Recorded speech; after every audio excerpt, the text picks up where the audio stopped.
Hey, and welcome back to the Flow Show. I'm Joanna Turner, Intuitive Business Mentor, and today I'm here with the beautiful Asia Lewis, and I'm so excited for you to listen to this interview we did. Asia is just a really beautiful soul. I will tell you a little bit about her. We had a really lovely conversation. I felt that it went a few places. We talked about her art, her spiritual journey, into surrender, we talked a little bit about her connection with her ancestors and nature, and some of the stuff that's going on in the US. We touch on religion and faith and some other cool stuff. So yeah, this is definitely a beautiful episode to have a listen to. So let me tell you a little bit about Asia. She is the owner and founder of a Warrior Wisdom and Wit Limited. Asia guides top performers on reconnecting to their bodies through tantric practices and tuning into the messages from the divine. Asia brings forth information and path that best suits each individual for their highest expression and transformation.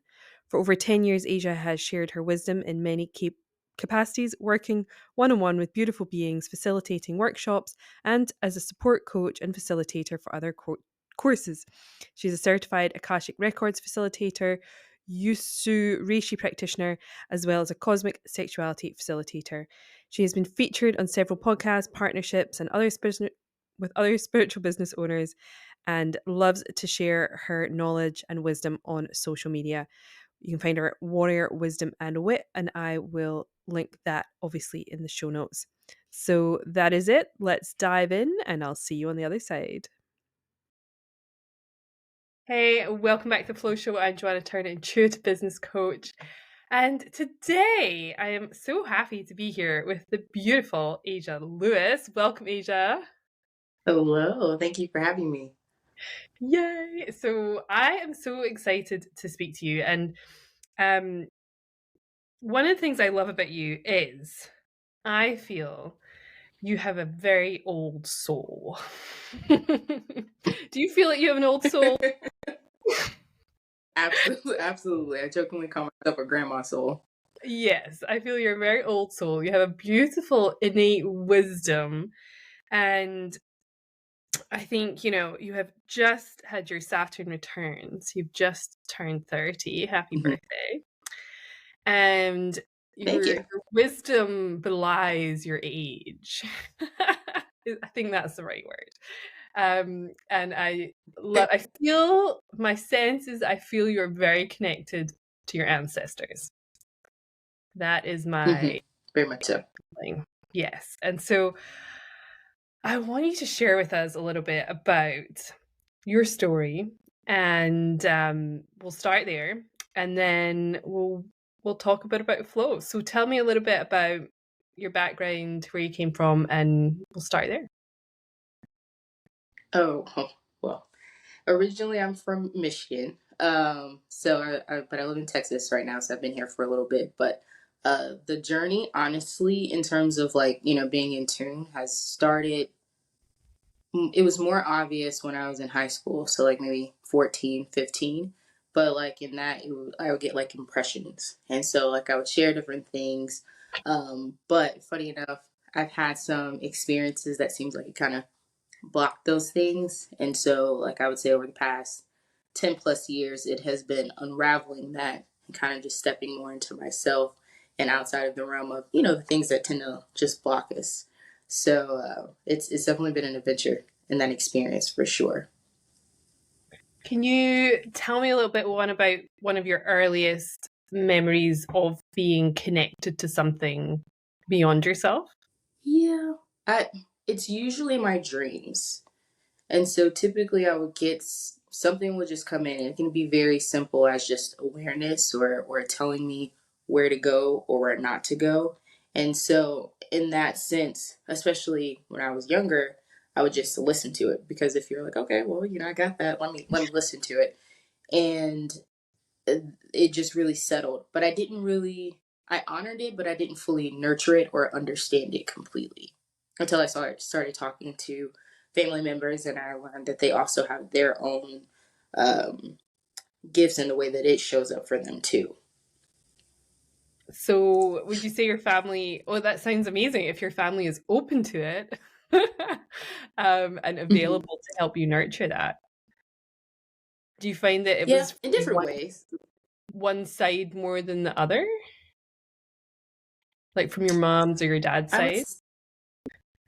I probably understand my mom's side more because more of her family has been earth side longer. So, Mhm. like, for example, my great grandparents just transitioned maybe 4 years ago and they lived into their 90s.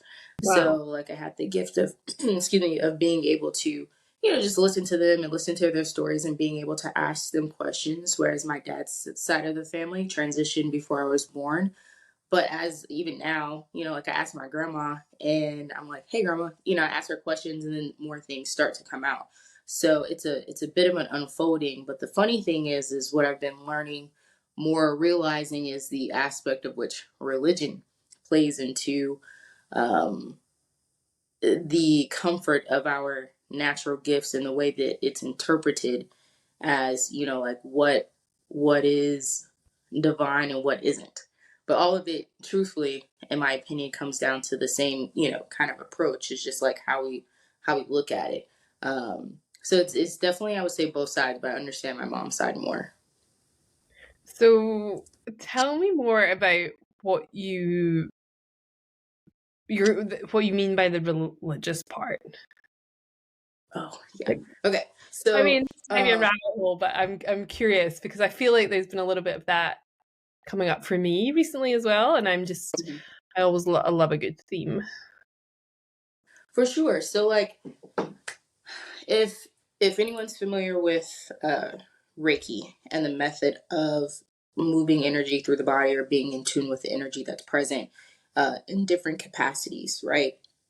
Excuse me. And if we look at Christianity, for example, if you were in the church, there's a practice of called laying hands, which is the instance of being able to, help give someone energy, healing energy. It's you different words are used to explain it, but it's essentially the same.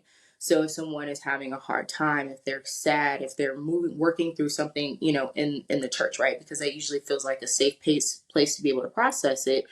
um, Doing that, speaking in tongues. When people say, like, as the pastor's like, oh, God told me this, or I got this, or something like that, right? It in the outside of religious terms, it is channeling, it is healing energy, it is being able to receive different things. So in some realms, like, you might call it light language, right? But the way that it is taught to someone makes a big difference. So if someone's taught that within a specific container, that this is what it looks like and this is what's okay, but anything outside of that is, called demonic, right? And so there's a lot of unraveling and a lot of things to be able to understand and say, okay, well, a lot of practices, honestly, at the baseline, is really the same. Are you connected to the divine? Are you connected to the divine within yourself? Because a lot of people are also looking for things outside of themselves and they don't nurture how they themselves receive things. And so I feel like depending on our journeys and what we explore. And there are many people who are religious and they understand both, right? Some who aren't religious and it's the same thing. So it's really kind of dancing in what makes sense with you, but also whether you're spiritual or religious, not being dogmatic in the way that you approach things in the sense of it being closed off. It's all about being open to what's divine. And that's just more so my interpretation. I love that. And yes, oh, sorry, my light just went out. There we go. I love Oh, that, you're and I fine. hadn't really thought of it like that. The laying hands part with Reiki, and honestly, like Mhm. in Scotland, we grew up Protestant, so Christian but Protestant, and Mhm. I feel like the church in Scotland has lost so much of actual connection with the divine, which is terrible because I don't think even we weren't a particularly religious family. I went to Sunday school. I never joined the church as an Mhm. adult. Um, we didn't do any laying hands. Nobody spoke language in tongues. Um, I've never Mhm. seen anyone in the church process anything. So it's funny how Mhm. I feel, but I do know that these things do happen in churches. But I feel like Mhm. in the church that I'm most connected with, I suppose, just was so devoid of all of that. Like, I feel like it's so the actual connection with the divine, which is the most important thing, has been really lost in so much religion. And some people that, go to church can be the worst, most judgmental people there are. And I've sort of, I suppose, my battle, not a battle, but my big awakening, my healings and everything have all very much happened in the sort of more spiritual new age setting, either with plant medicines or breath work or on my own or with a healer or something. And and I just cannot but I find that the people that sort of go denounce the new age and go to the church and Jesus suddenly make that all satanic. I have a real struggle with that, because I'm like, it wasn't. It was very pure. It was connected to the divine. It was everything was well intentioned and good and healing. And so I have a real I have a real sort of problem with suddenly going. And I mean, I've seen some people, I don't know if you've seen this, it started, I guess, with, well, my awareness of it started with Doreen Virtue, who then sort of renounced all of her angel cards and did that. And I see some people, going back to the church and then saying things like, cacao is satanic, like drinking cacao. And I'm like, what? And like, I really struggle with things like that, because I'm like, can't we just enjoy this lovely, beautiful, heart opening chocolatey beverage without it being bad, without it being bad and Yeah. wrong, So I don't know, maybe I'll wake up one day and renounce it all and stop drinking cacao. But until then, but I feel like it's that, I think exactly what you said, it's about not holding a dogmatic view in either camp, like not being, if you are in the church, you're not, there are obviously issues within the church, and then on the other side there are some issues within the spiritual community too. So I think it's I guess it comes down to discernment and sort of Yes. navigating it in a way. But how do you, my dear, connect to the divine? What is your practice or way that you feel most connected? I get yelled at a lot. No, I'm kidding. I'm partially kidding. So I joke and say yelled at because there are certain things that I feel like we get messages on, and Mhm. sometimes they can be very quiet. And if we're not still enough, then we can miss those things, right? And of course, it gets louder and louder. But for me, nature is a very big part. Like I have to connect to nature, and just being outside, in the crunchy kind of sense, right? Like my feet on the grass, like hugging trees, sitting at the end of the tree or at the base of the trees. I am a plant lady through and through. Like some people have pets, I do too, but like I have plants. So like being surrounded by plants, but really stillness is key. And honestly, I've had a lot of life changes in the less than a year, maybe like 9 months, which of course is symbolic. And I feel that in this space of being able to welcome greater quiet, greater stillness, greater intention with my time, I have been able to better understand even more how things come in. And it comes in different ways. And you are definitely correct in terms of being connected to my ancestors, especially as I gained some more on the other side in recent years. It's very, I say nice, is going to sound weird initially, but it's nice to have known them in this lifetime to be able to recognize their spirit and their energy.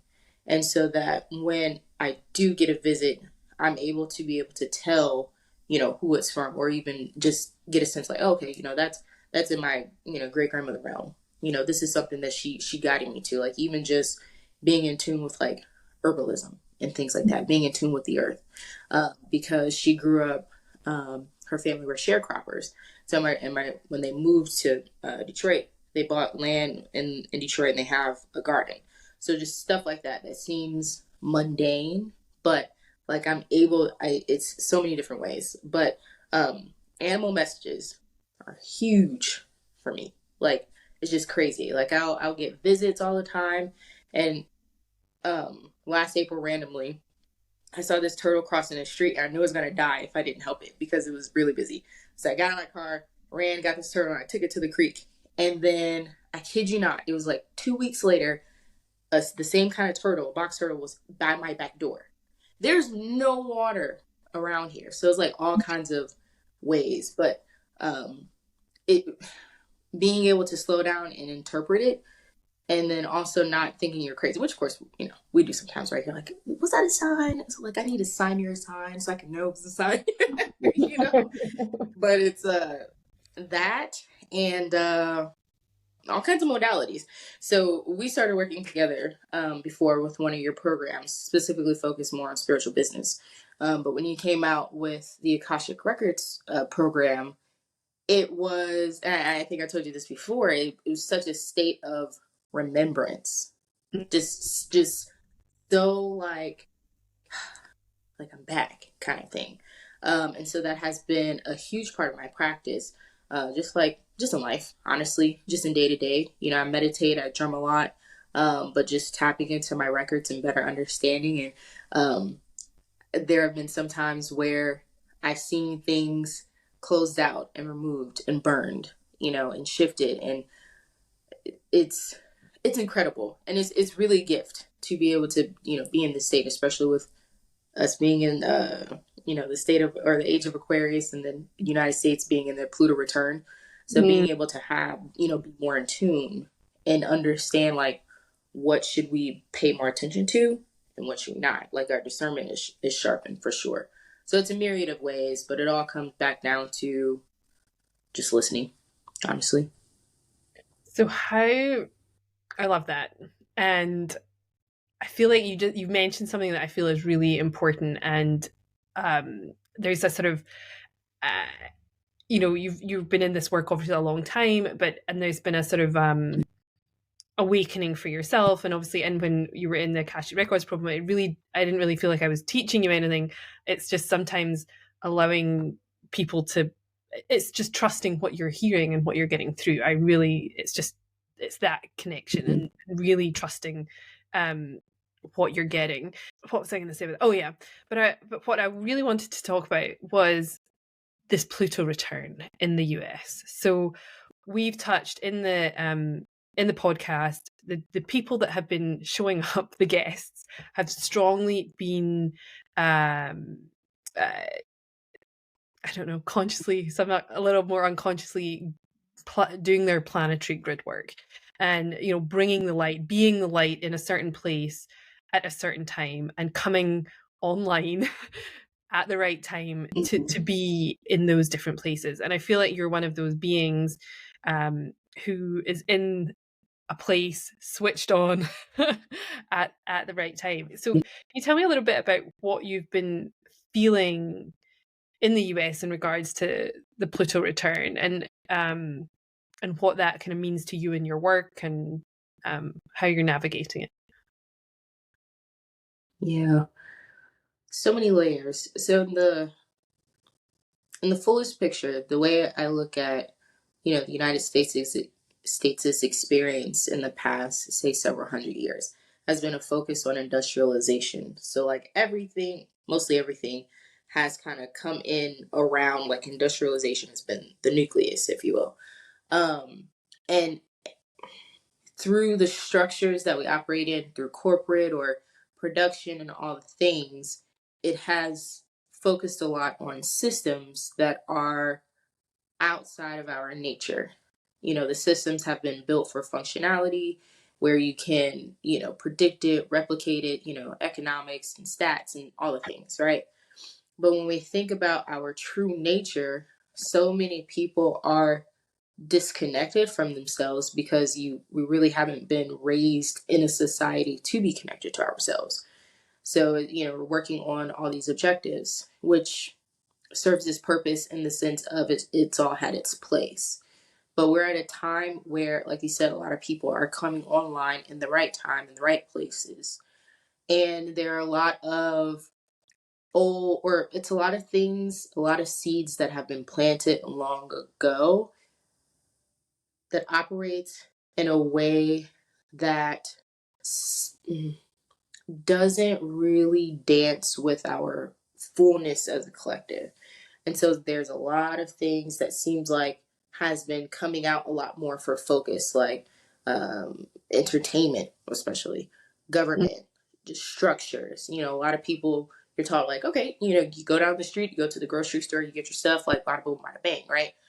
But for the most part, everyone kind of lives like a city-based life. Like no one really knows how to honestly establish community. Mhm. Like when my parents were growing up, in your neighborhood, you knew all the people that lived on your block. The grandparents, and all those things, right? Like everyone is away from community, and I feel like all these things are coming up for review, no matter like how much technology advances and things like that. But the baseline is that community is essential. Knowing Mm. ourselves is essential, and really just getting to understand, okay, I get that this has been in place for a long time, but is it just in place because that's what we know and we just like keep letting it continue? Or is it something that changes? Like, for example, like when I was working in corporate, I still see the same thing, but remote work versus like working in the office. Like Mm. the structure, everyone wants people in the office because one, they want to get their money for their leases, right? But also it's the aspect of control. Like if I see you, I know you're working. But people don't have, or the structures don't have trust in people to be able to work and be honorable. Like, okay, I trust you, get your work done. We have, methods in place. I understand how you work, yada, yada, yada, right? So it's so much just like coming up for review. And really, the dance is who is okay with allowing things to shift and who is not okay because they're just so used to it.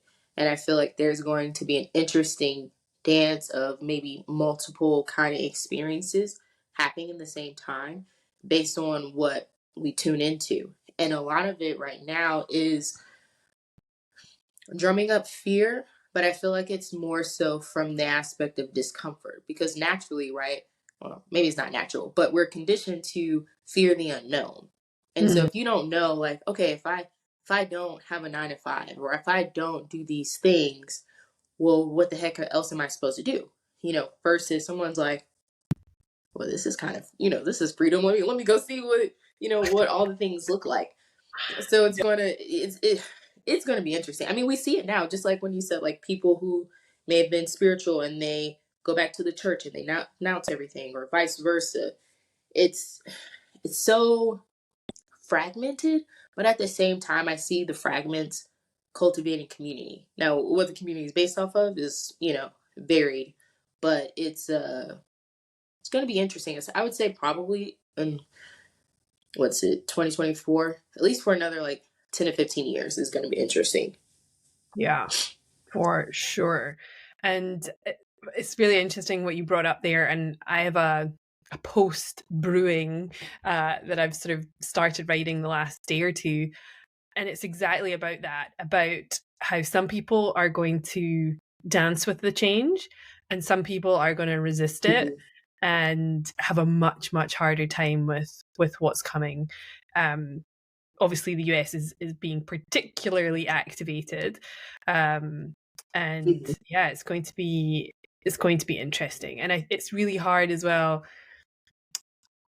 How do you know, and so much about flow, and what we'll get into a little bit as well is how do you trust the unknown, or the unknown, if there isn't something bigger, so I think for the likes of us who have had a bit of practice, it might be a little bit easier. We're still going to have some fear, it's still going to be uncomfortable, but hopefully Mhm. we will be able to dial in a little bit easier and know, because we kind of know what's coming, um and we know there's going to be Mhm. something awesome on the other side. The other piece Yeah. I was going to mention, so Texas. You brought Texas up, right? Whereabouts in Texas? Hmm. In the Dallas-Fort Worth area, so So North Texas. I was listening to something just the other day, and it said it was an astrology YouTube video or something, and the lady was talking about how I think it was last year in the US, you guys had an eclipse running. Now I might get this upside down or back to front, um, from northwest to southeast in the US. And this year, you're going to have a big eclipse running the opposite Yep. way. And it's creating a big ass Hmm. cross um, Yep. over the US. And the epicenter of that cross is Texas. Hmm. And there, I feel like a lot of spiritual people, a lot of my friends have all gravitated towards Austin and Texas, and it feels like there's something coming, like something specifically with that area. I'm just curious if you've like what was your pull to go there, and then um, what are you feeling? What are you feeling about that? It's so funny that you said that because I've literally been thinking about that for the past maybe a couple weeks, maybe longer. I don't know. Anyway, it really wasn't my choice to come here to move to Texas. So we moved here literally right before my senior year. Um, but I remember my parents, like my mom, she got a download that we needed to leave Michigan. And it was literally right before. Okay, so with the automotive industry being largely a big part of the economy for Michigan, it had already started to go down, and so it's showing signs basically of what would happen to the greater economy. And so my mom was like, I feel like we should leave. And so we literally picked up and moved to Texas. But it's funny because when I got here, as outside of the culture shock, a bit, it felt very purposeful. And it's funny too because like I've tried to move several times and it just didn't work out. So I know that I was meant to be here for a specific purpose. But I've noticed that Texas has gotten a lot more attention, whereas like in the past, Texas was just like one of those things where I was like, oh, Texas is just Texas, not like Florida kind of vibe, but like Texas has its own like just method of being Southern but Western and like just almost kind of self-sufficient in a way. And so I find it very interesting that a lot of California businesses have begun moving here, and a lot of people from different places have begun moving here, whereas before it was very unappealing because technically it's a more conservative state. But I feel like there's a lot of work um, that is meant to be done in Texas, and I feel like even though a lot of people ignore West Texas, I feel like West Texas is going to play a part, honestly, over the next 10 to 20 years. Um, I don't know. It's so interesting. It's something coming.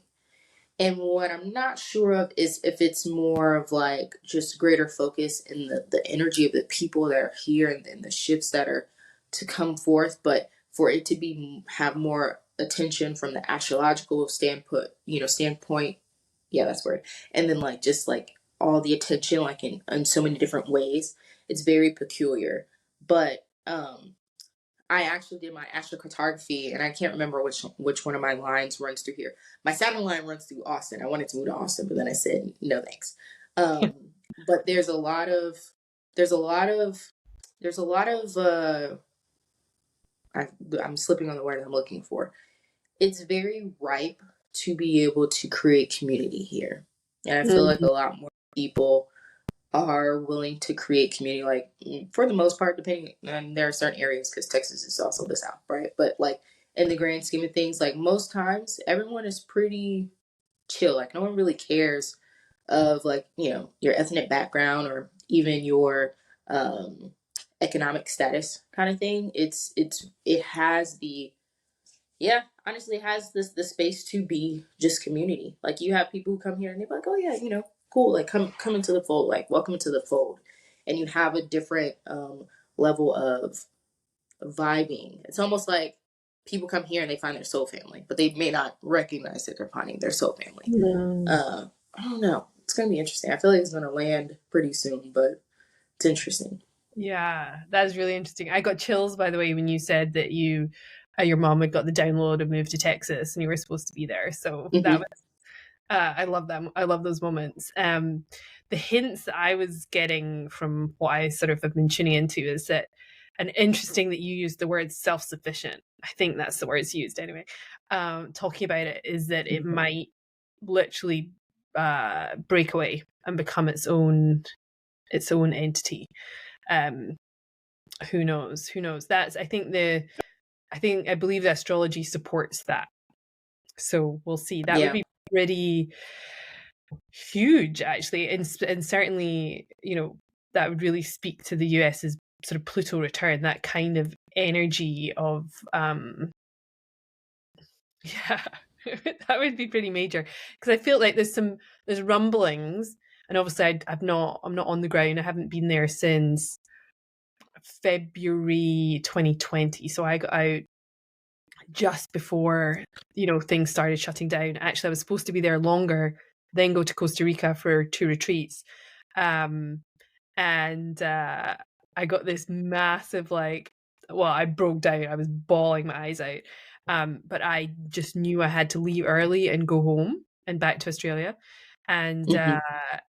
I never really change my plans. If I've put a flight booked and I'm supposed to be somewhere for 6 weeks, I'm probably going to be there for 6 weeks. And then if I'm supposed to go to the retreat, I've never cancelled going to a retreat. I've never cancelled my own retreat. Um, but I just knew I had to get out of there. So yeah, it was interesting. I didn't have and all sorts of spooky things happening telling me to get out. like the weirdest But things it's happen. funny. Go on. It's so just like distinct though, because like you said, like I never do this, but like you listened. Like Mhm. it's not saying that you would have necessarily been stuck here per se, but like what would have happened if you just didn't listen to that? And I remember the retreat, and it's funny because when you had it and you were planning it, I was like, I don't know why, but I don't think this is going to happen when she planned it. And I was like, it might get postponed or it might get canceled. And I had no idea, but I was like, I'm still up for it. But it's just, yeah, I don't know. But It it's always a running joke. Well, two running jokes of like Texas. Everyone says the great country of Texas or the great states of Texas, and then you'll see like bumper stickers like with the Texas flag in the background, and they always say secede. Like they've been saying this for a long time. As long as I've been here for a long time, so maybe even longer. I'm sure. Yeah. Interesting. And I don't know. I mean, I've been more interested in your lot's politics over the last couple of years, that's for sure, than I Hmm. ever have in my life. But yeah, there's obviously new bits and pieces I miss because I'm just not American. I'm not there. So, but yeah, Hmm. I'm more tuned into all that than I used to be. But it will be fascinating. It will be fascinating. But I feel like you're definitely in the right place for sure. Hmm. Um, so we shall see what comes next. Hey, that's gonna be interesting. Um, so tell me a little bit about what have been some of your sort of obviously we're the flow show. So tell me something about when you know you're in flow, when you know you're feeling aligned on the right path, things are clicking into place. How does that feel to you, or how does it feel when you're not in flow? Yeah, I can tell you both. When I'm in flow, I feel slower in the sense of like I don't feel rushed. I feel very chill. Time doesn't exist. I also have ADHD, so I have time blindness, but nevertheless, like it's just very relaxing. It's almost like if you think about, when people describe it when they experience when you go outside and it's a beautiful day, you lay in a park and you read your book and the birds are chirping, the weather is perfect. Like it feels like that. Like even if I'm getting things done, like it's just like it's more of a dance with things versus like a have to. And then on the opposite side, like I can tell sometimes I need to increase my meditation, especially if I've been kind of ripping and running.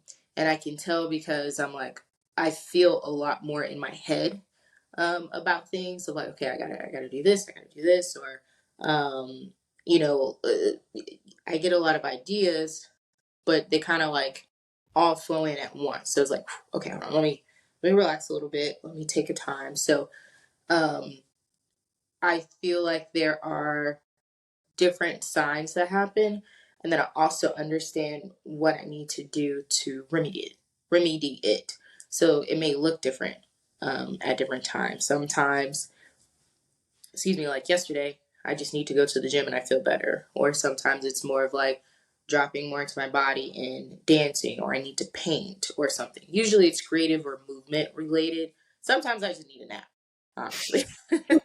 But, I'm a little bit more in tune with my needs. And honestly, a lot of that has come from a lot of contrast, especially like in working, because like I knew that I wasn't supposed to be there for a long time, but I wasn't sure like the whens, the hows, and all that stuff. But I could feel such stark contrast, and it's very interesting on trying to make yourself show up in a certain way when it's not in resonance, with your being. So it's almost like you're putting on like we always joke and say that we're in a meat suit, right?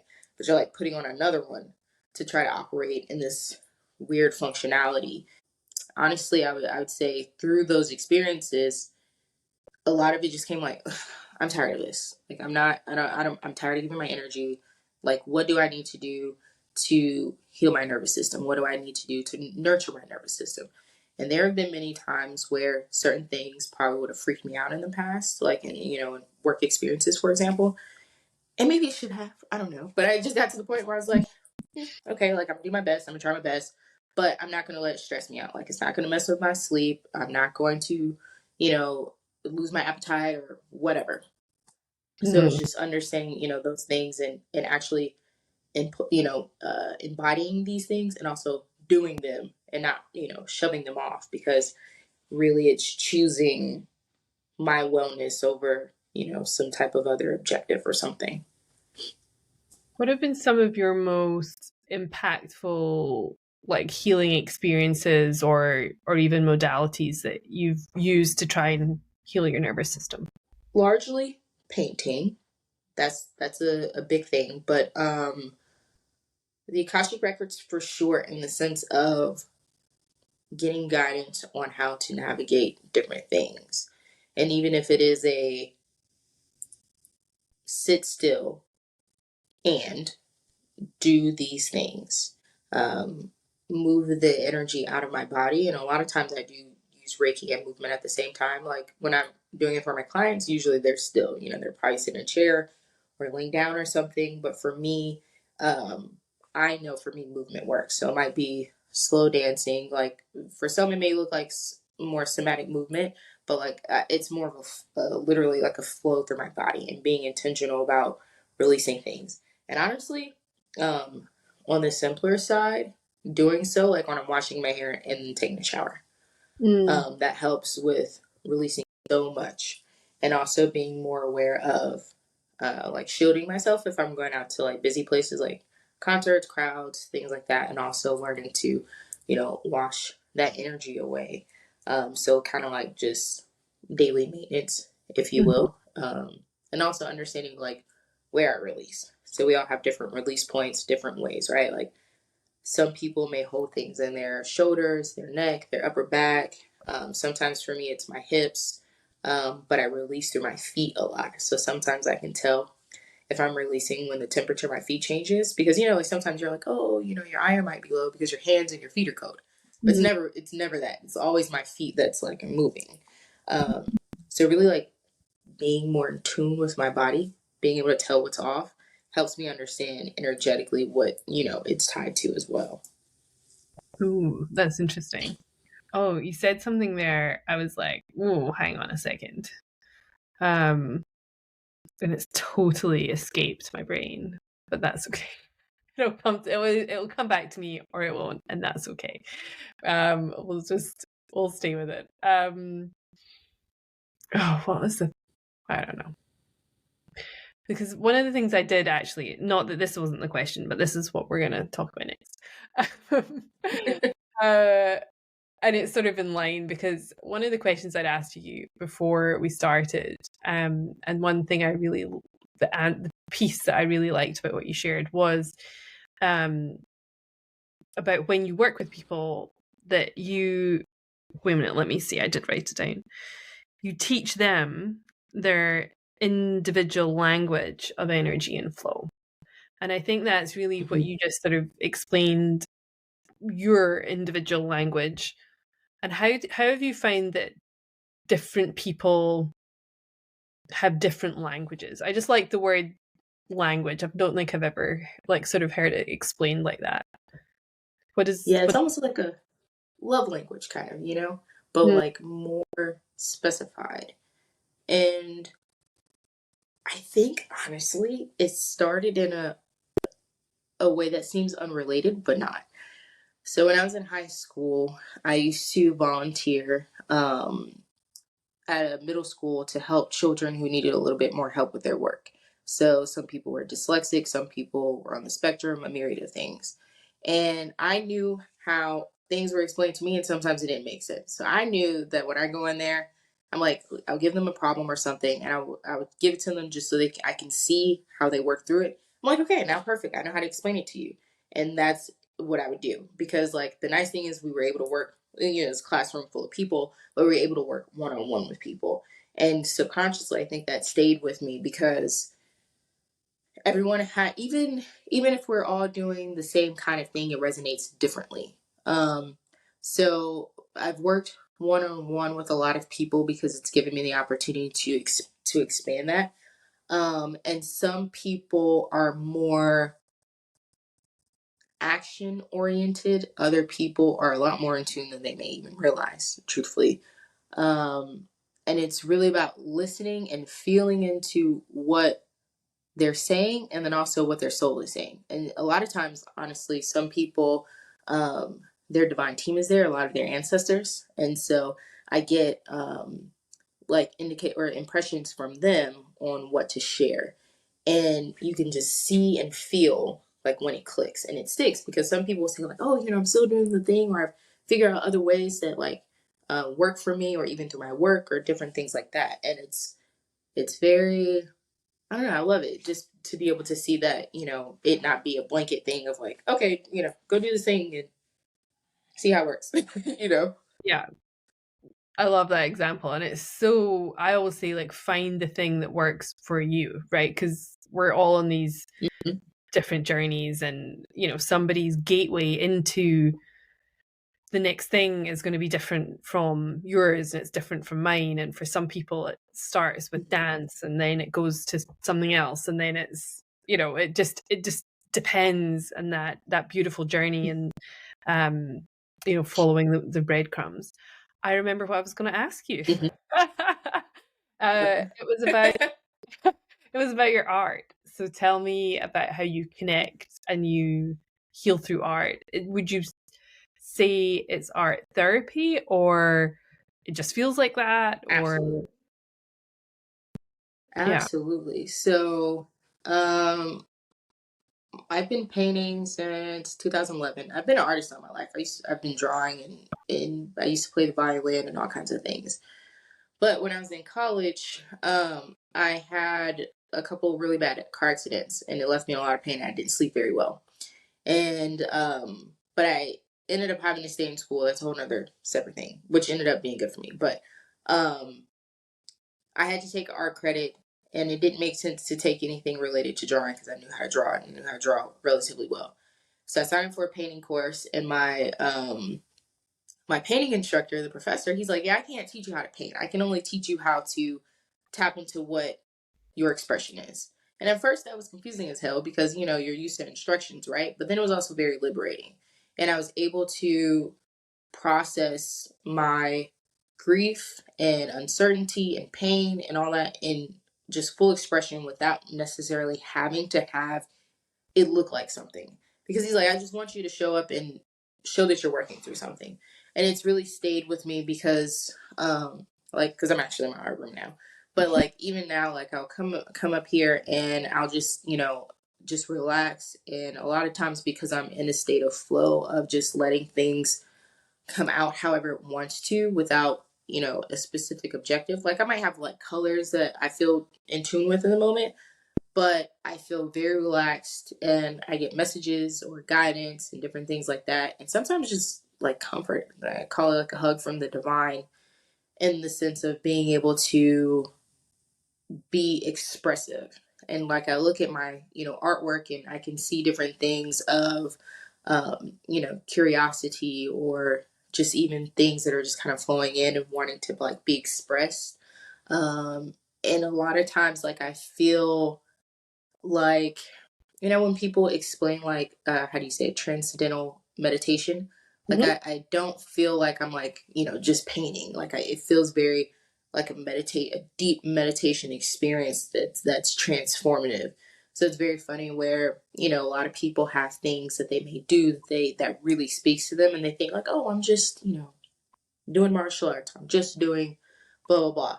But it's like that is your language to yourself of expression that's helping you process, because a lot of people um repress so much, or repress, whatever.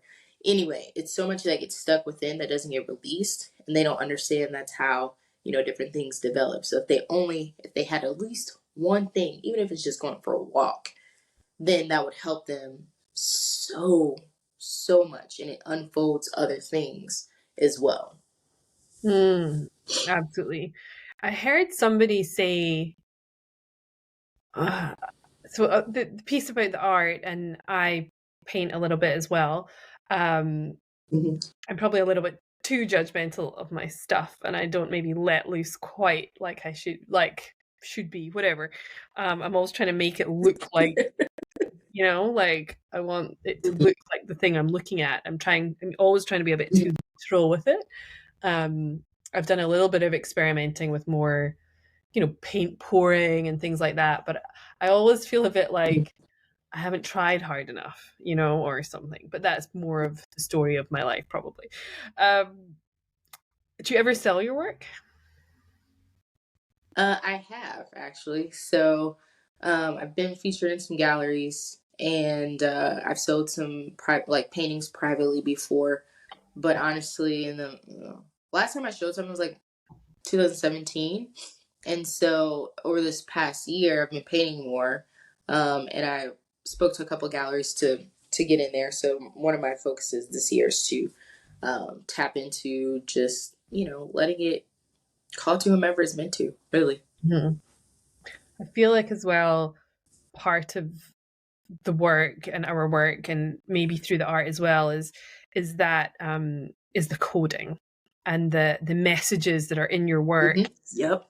and your essence, Yes. right, needs to be somewhere, right? And so Hmm. sometimes I have to fly to the place with my crystal, put it in the place, do my thing, um, which is Hmm.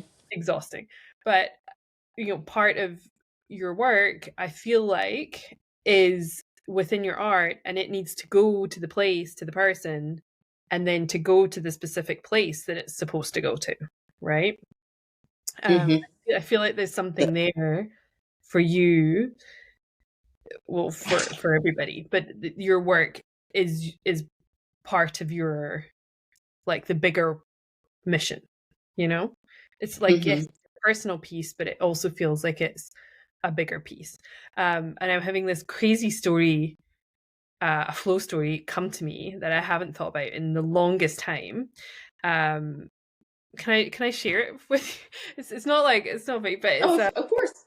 it's this wild story. So I used to live in Bermuda, and it was a great time in my 20s, as you probably know. But it's we went to me and my girlfriend. We went to this guy's house for a little house party. Like, it wasn't a big house party, and it was a mutual friend, and we went to his house. And he was a sort of amateur. I think he was an architect, but he also drew these kind of anime comic-y things, and it was in black and white. It was really cool, a kind of like superhero girl thing. And my friend was like, wow, that is amazing. can I buy it from you? And he said, no, I'm sorry, it's not for sale. And she's like, no, I'm like serious. Like, please, can I buy this, this painting? And he said, no, I'm really sorry, it's not for sale. And he said, actually, my friend's already said he wants it and I'm going to give it to my friend. And she was like, I want this piece of art. So anyway, she leaves and actually leaves Bermuda, moves back to London. She's originally from New Zealand, moves back to London. And then there's a guy that used to live in Bermuda as well. And he moved, I think it was to like the Bahamas or Grand Cayman or something, right? So Mhm. neither of these people even live in the same place that we all met anymore. So she's in London, he's, I think, in the Bahamas. And there's a bit of Facebook chat and a bit of like banter back and forwards. And anyway, she agrees to go and visit him in, I think it was the Bahamas, maybe it was Grand Cayman, something like that. And Mhm. so she flies out. Obviously, she knew him, but you know, this was more of a Yeah. romantic situation, right? So she flies out there, and they were sitting in his living room or whatever, and she starts telling him about this piece of art. And he goes, wait a second, you don't mean this one? And he had the piece of artwork in the Bahamas, and they had originally, she'd seen it in Bermuda before. And she now lives in That's London, crazy. and he's now in the Bahamas with this piece of art. And she's like looking at this going, oh my God, are you kidding me on? So then she goes back to London. He then moved, I think, to Turks and Caicos. Anyway, they ended up getting together and getting married. And she now Mhm. owns the picture because they're married, right? Well, they own it together. That's funny. Isn't that crazy? Mhm. But that artwork, like she really, I she really wanted that art, and now she has it. How crazy is that? That and always, it was like, there was huh. something about it that she knew that she had to have it, and she ended up getting it. I mean, she also got, love of her life and a couple of kids, but it was pretty Yeah. cool. So I just remember that, and just, I mean, that is like, you can't even fathom that. Do you know what I mean? Like, it's just so wild. Like, it's completely different countries, and this picture is like moved around the world, and Yeah. they moved around the world, and like, anyway, she got the picture. Um so I feel like your artwork has that kind of vibe to it. Like, it's going to be connecting people and being in the right place at the right time. That's just my little my hunch on that. Well, um thank you. My crown lit up. Like, seriously. yeah, there's something there for you. um Not that I'm randomly tapping into Akashic Records, but there it's like, No, I but feel they like they I did tell really me. want to hammer this home. Like, there's something here that sometimes when it starts coming through, I can get really quite lit up and animated and Mhm. quite forceful about things when they're coming through, because it feels important. And I would say, without going there, obviously, I haven't done it, like, opened your records, but it feel that I'm getting that kind of vibe through myself, that this is very important for you, and this is very important, Mhm. and I'm almost emotional about how important it is. So I think there's something that needs to happen with that, like, quite quickly. Like, it feels, Yeah. there's it's like, it almost feels like it wants to move, like it's Mhm. like the pieces are ready to move. That's the message I'm getting. Like, Mm. they feel, it feels stagnant, and like the energy is almost like stagnant in where they Yeah. are, and the pieces, like, they sort of want to, like, be let loose to move. That's the energy I have with Yeah. it. But It you know literally. So it's you funny already know that. because it's like maybe last year or something like that. As I was doing my work, I was like, I really, like you said, like I really feel like I'm in coding certain things, and sometimes like I'm not even. It's not exactly revealed what it is, but I know I'm supposed to do it.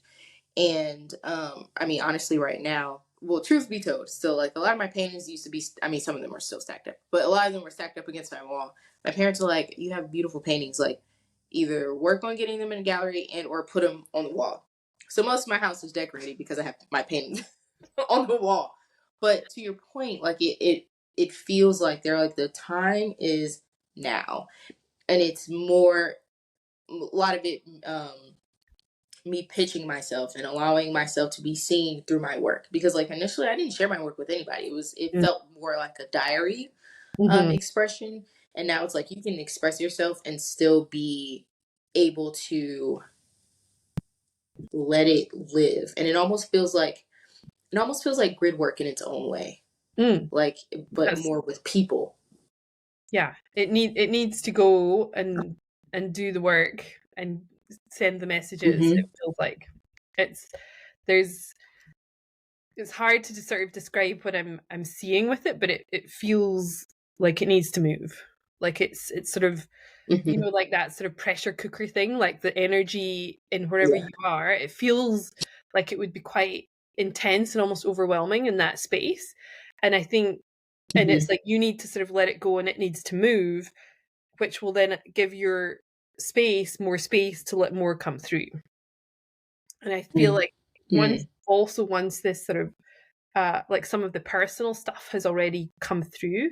Sorry, it's just this is just coming out, Mm-hmm. but this personal piece that has been translated, it feels like there's more sort of a cosmic message that needs to come through. Like your work, your initial works, and some of them are private, some of them you won't get rid of. They don't feel, Mm-hmm. the ones that need to move.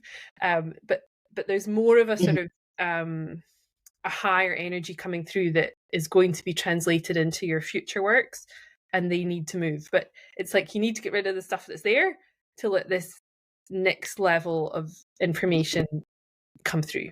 That's what Mm-hmm. I feel like. Yeah, Not the US definitely confirmation. or Asia. Uh, No, it's totally I'm fine. like I'm big, like Totally when I do, like I'm always like, this obviously didn't open your records or anything officially, but I feel like when people have worked together before and we've had that understanding, fine. it's less weird for it to come through just a bit like Yeah. that. So I hope that's okay. So um Oh yeah, fine. um okay, what's next? Okay, another piece I wanted to dive into, if you're open to it. You mentioned Of in course. college two pretty bad car accidents. Was it two? Mhm. Can you To then, yeah. tell me a little bit about that? Because I feel like sometimes, and I've had clients on the phone bawling um, because they've had something like that happen, like specifically a car accident or their car's Hmm. been written off or something's like that's happened. And it can feel in the moment like the worst thing in the whole world, right? It can feel like everything's against you, especially if Hmm. you're in pain and you're physically in pain.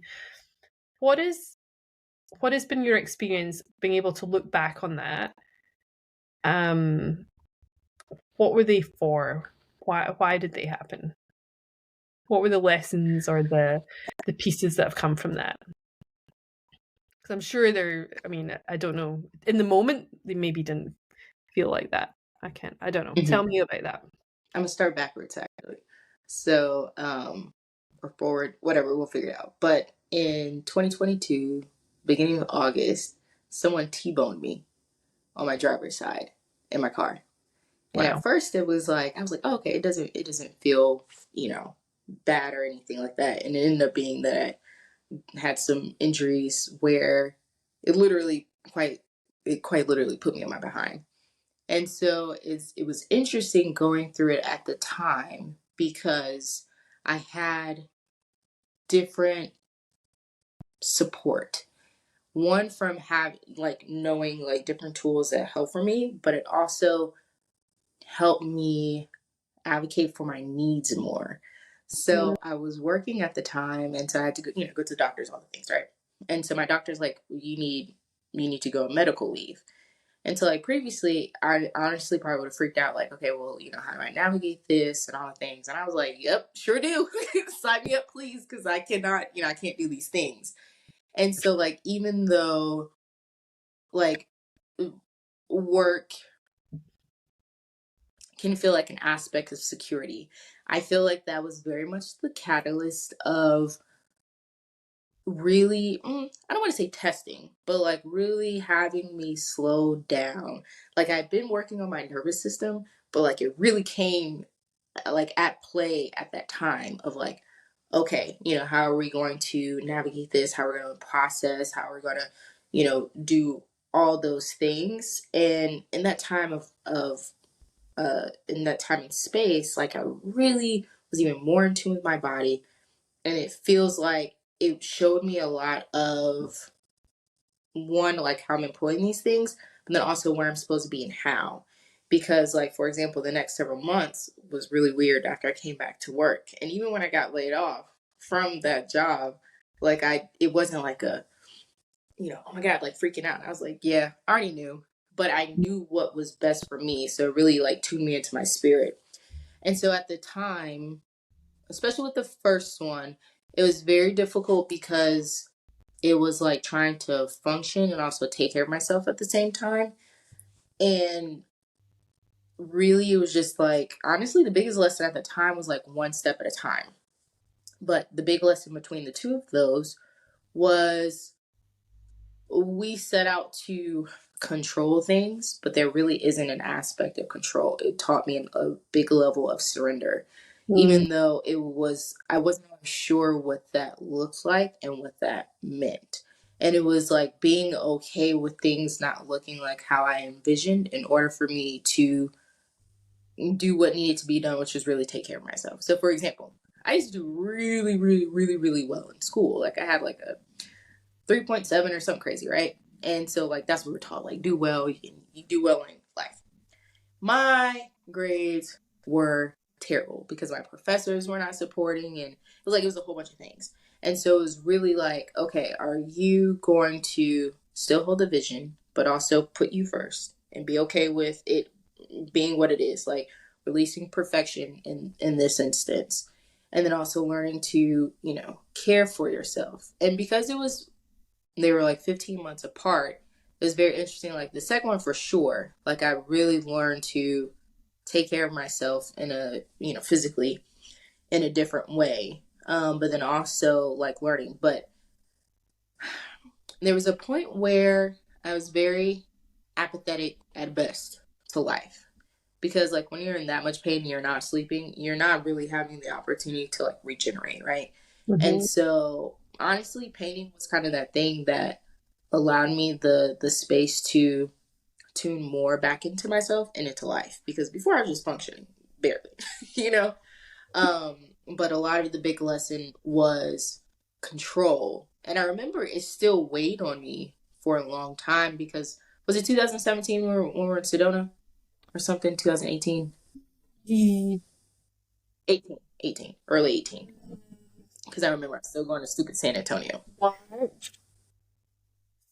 Yeah, I think early 18, right? Did you say March? Yes, because it was right before my mom passed away. Right.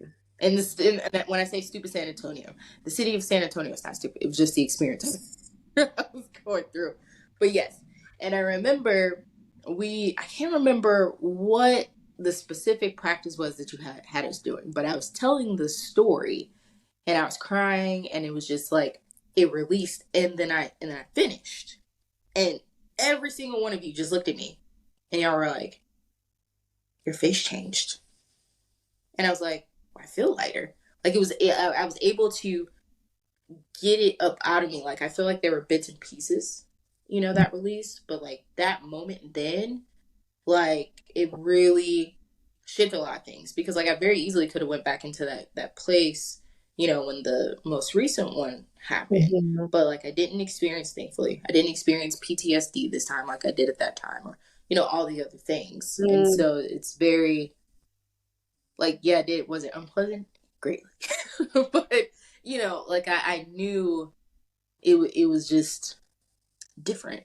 It was absolutely meant to slow me down so I can like really reflect and stop putting off things, because I remember we had a conversation one time and I was like, oh yeah, I think I'm gonna work in corporate until like 35 or something. You're like, are you sure? And I was like, yeah, because then I was like, I can save up money or whatever the hell I said, Mhm. right?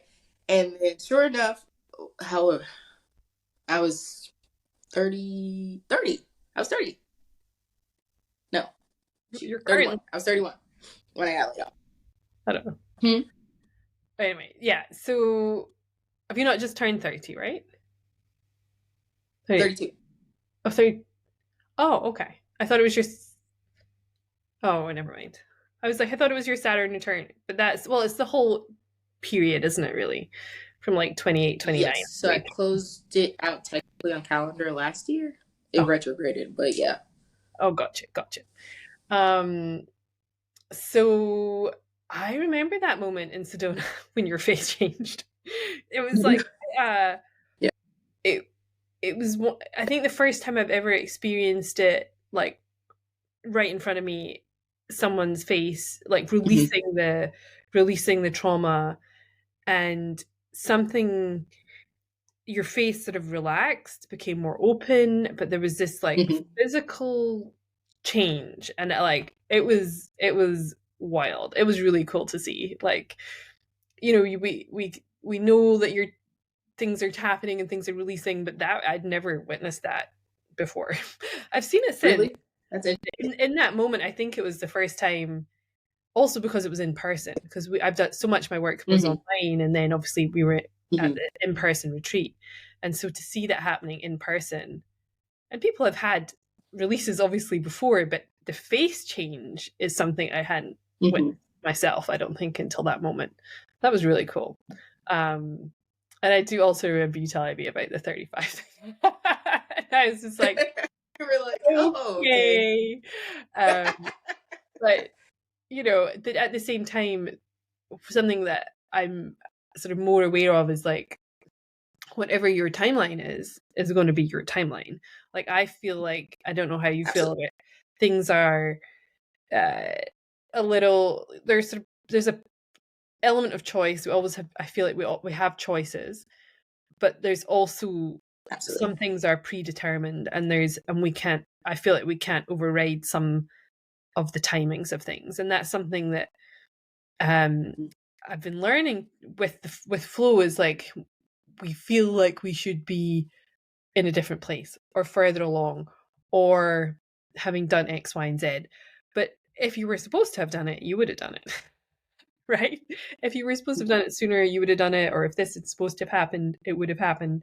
And so I really do feel Hmm. like, obviously in this lifetime, we have certain lessons we need to learn. We have certain contracts that we need to fulfill. And, I feel like there's so much of a focus on manifesting and doing this and doing that, that if things don't happen as quickly as you think they should or would like them to, we can quite quickly feel like we're doing it wrong. We're not, we're trying to work on obviously all being good enough and worthy and all these things. But if my timeline doesn't reflect what I think it should, then I'm just going to get into a perpetual circle of, Hmm. you know, blame or shame or whatever.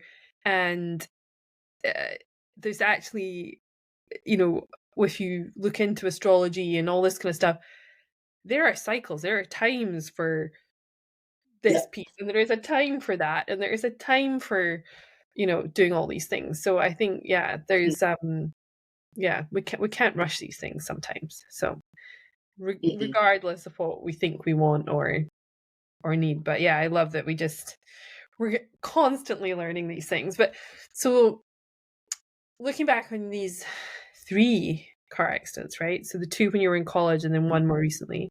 And would you change anything if looking back? Like, if you looking back, would you change anything? Honestly, no. Was it unpleasant?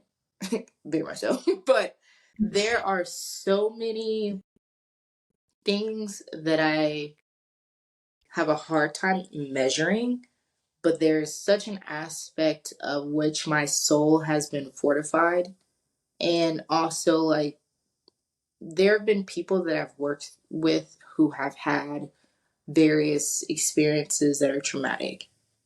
And I feel like in having, my own experiences, that I was able to support them in a different way that wasn't like, oh shoot, like I don't, know how to do this, or like I don't want to be too, sometimes people are like, okay, I need to be way super soft because I don't want to, all these things, right? Like I feel like it gave a different level of perspective, but it also led me to a large unfolding of so many different things, like artwork, for example, like in the expression of those things, and also just working through understanding how to heal naturally. Because honestly, one of the first things that I started my page on was like natural healing and things like that, because it plays a big part.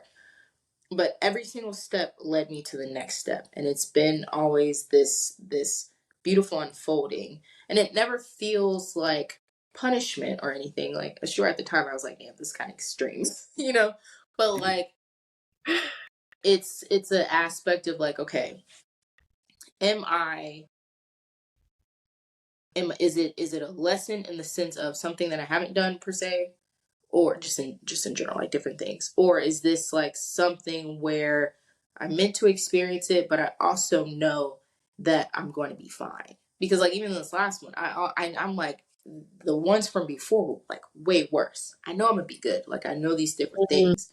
So there's a deeper level of trust within myself, and a deeper level of trust within the divine, and also a big aspect of surrender. Because it's really funny, because when I dig into my accident, a friend of mine sent me a book. It's called, I think it's called Let Go, The Art of Surrender, or something like that. I mix up the title all the time, but it's white and yellow. It has like half and half. I forget who does it, but anyway, it's about surrendering in your fullest extent. You know David what's the book? Hawkins. Yes. Let It Go, I think. No. Something like that. No? Yes, I'll send it to you. I think I have it. I'm pretty sure I've It read that book. Yeah, The yellow, it's because literally on my stairs because I'm reading it her reverse again. course is half black, half white, or with the diagonal split. And I think Let It Go or something is. I'm just going to find it real quick. Um, but I can link it for anybody who's who's wanting to tell us about that, and I'll just find it right now. Okay, Uh, yes, please. I mean, it is an incredible book. So it's hmm, I feel like we're always led to what we need to be led to in the moment, right? yeah, And there are a lot of things that were an aspect of confirmation, a lot of things that were aspects of reminders, other this, things that were, yes, that one. yeah, Yep, that's exactly it. yeah. And there are other aspects that are kind of reframing the perspective of certain things. And so moving through things like pain, grief, especially, because that can, it looks different in a lot of different ways.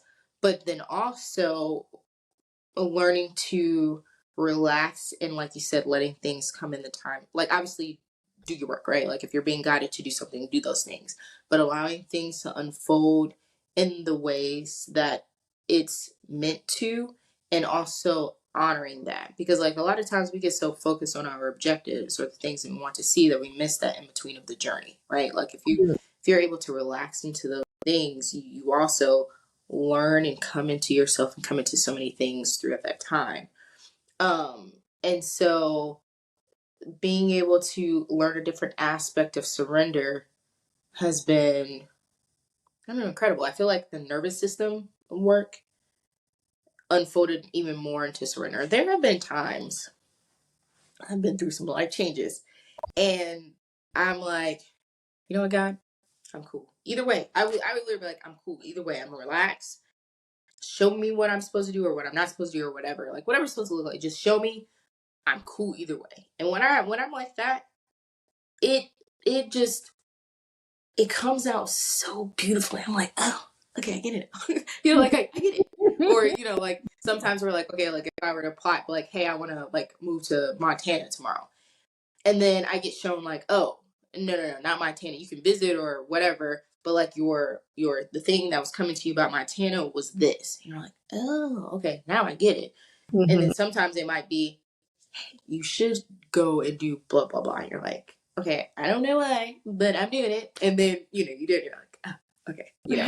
So it's just like so many different things that it's like.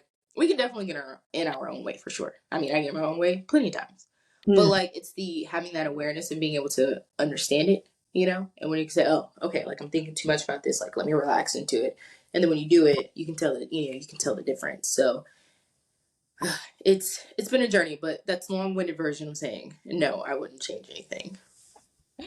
I love that. I think sometimes it doesn't stop the bad things happening, and I'm putting bad in sort of Mhm. quotation marks, but it's how you navigate them. You know, it's how, and I think Mhm. that's exactly what you're saying is the speed at which within that accident, the speed at which you're able to go to a place of surrender, a place of Mhm.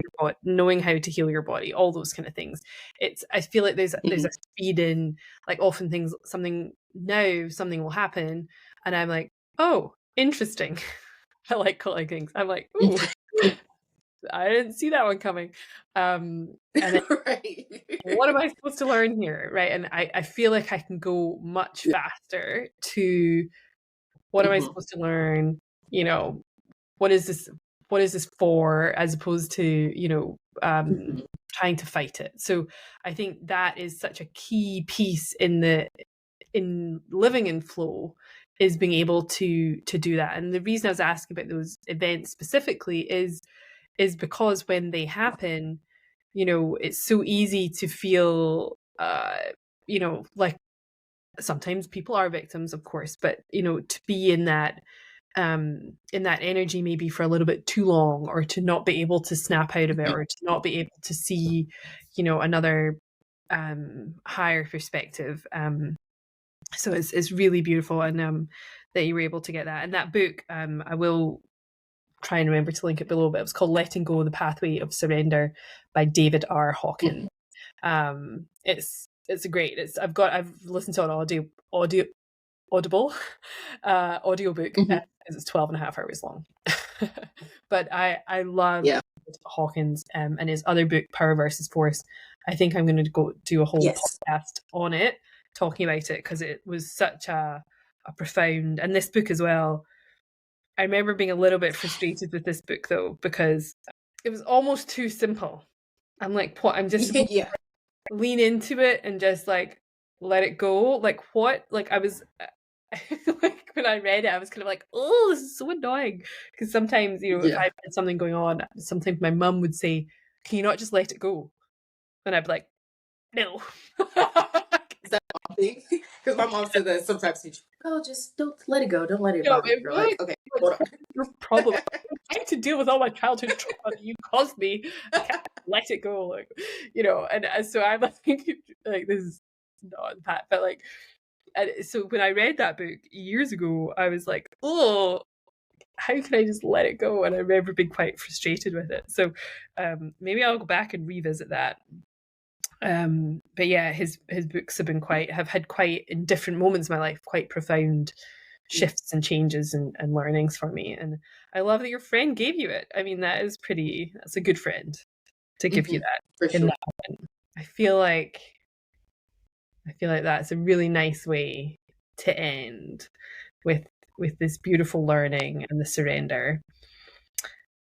Is there anything before we wind up that you would like to share? And then tell us a little bit about where people can find you and what your offerings and things at the moment are. Oh, well, the last part's funny. So right now, largely on social media. So Warrior Wisdom and Wit on Instagram and TikTok. Um, so in recent fashion, you know how I get the change of things. I've been being tapped for probably about a solid year to teach about tantric practices. Mhm, And I'm like, okay, but how? Because, you know, I've been feeling like this, the work that the method I've been doing is what I was guided to. mhm, But I'm focusing more on tantric practices. Like a lot of people think about tantra as just sex, but really it's our energy within ourselves and how we're navigating it. So it's really just a different aspect of being connected to self. And a lot of people think our sexual energy, again, is just for exertion, but it's really an aspect of creativity and to charge ourselves. So working with people, especially those who are business owners, or their energy goes a lot of places, or even in corporate. So learning to bring your energy back to yourself and have it serve you in a higher way instead of it being fractured and you don't really know. Because a lot of people think that we can bucket our stuff, right? Like our life over here, life over here, but it's all interconnected because it's us. Mhm. So my focus is really having different tools that you can use on a day-to-day basis to be able to manage your energy and to be able to perform in a way that's in harmony for you and that's not in contrast to how your energy balances out. Beautiful. Yeah, that's something, the whole nother kettle of fish, isn't it? The whole tantric thing. But yeah, Yeah. it's wild what people think it is and what it actually is. A lot of I've been to many, Hmm. many, many tantric kind of workshops, and a lot of them Hmm. are fully clothed and you don't even touch anybody, you know? And I think people would be Hmm. shocked to find that out, that it's not just sex. It's really Yep. about healing yourself and connecting with yourself um Hmm. before anything else. So yeah, it's a huge I Totally. know I was like, I'm getting really into tantra. People are like, oh, I'm like, well, you'd be surprised what actually happens. Right. I mean, there's some other They're stuff, still dressed and breathing there's a little deeply. spice, like, a lot of it isn't that exciting. But well, anyway, Yeah. we digress. Thank I will link. I know. I'm like, we've been going for nearly, well, an hour and 20 minutes, girl. It's getting close to my bedtime. I don't think I can start that whole thing. So it's a lot. No worries. I'll come back and visit. We can have a whole That's other a can of conversation. worms. We can open it another time. We will open that can of worms another time. So I will obviously link your Instagram and stuff below. Definitely give Asia a follow. Check out her stuff. Lots of good wisdom drops coming, and hopefully there'll be some art to purchase soon as well. It definitely will be. For I'm sure. gonna be like, "Hello, have you done that yet? Hello." Um, People that like, let me send me some pictures. I know you've been working on it. that shit needs to start traveling, girl. It needs to just get moving. For sure. Okay, it's a big. That is your cosmic message. Get it moving. Thank you so much. I appreciate you, and Thank you. I really, yeah, I love everything you shared, and it's very poignant, and yeah, I think the next year, 2 years, 3 years are going to be wild, and I think your energy and light is needed even more so. So thank you for doing the work that you do. Thank you. And thank you for having me. Thank you all for listening. It's been quite a time. I'm a storyteller. I like to talk all the time, so it's fun. We love that. All right. Take care, buddy. Till next time. Take care. Great. Thank you so much for joining us in this episode. And as always, any likes, shares, reviews would be much appreciated.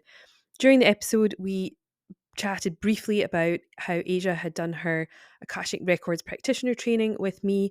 She was one of my star students. All I was really doing was helping her remember, though.